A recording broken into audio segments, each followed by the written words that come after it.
My name is Daniel M. Ford. My book is Ordination, book one of the Paladin Trilogy, and I would call it a superheroic origin story in a fantasy world.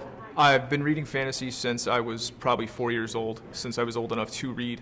It's always been my favorite genre, especially fantasy as opposed to sci-fi.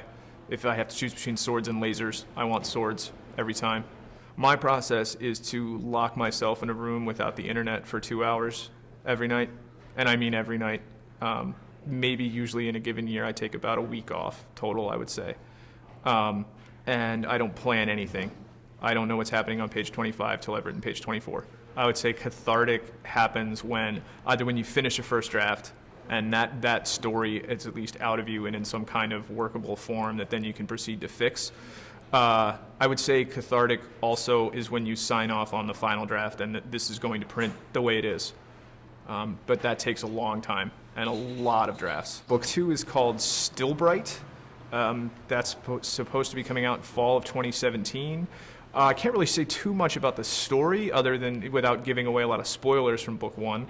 But I would say it picks right up after the end of book 1, so there's no long gap or anything. And then book 3 is called Crusade, and that is supposed to come out in 2018, scheduled to come out in 2018. And that is, the story gets a little more epic and a little broader in scope at that point, and there's sort of more characters involved and a little bit longer, and hopefully the stakes are higher than in the first 2 books. Fun. I hope they enjoy the story. I hope once or twice maybe they jump out of their seat and pump their fist in the air, and I hope at least once or twice they aren't sure if they want to shake my hand or punch me in the face.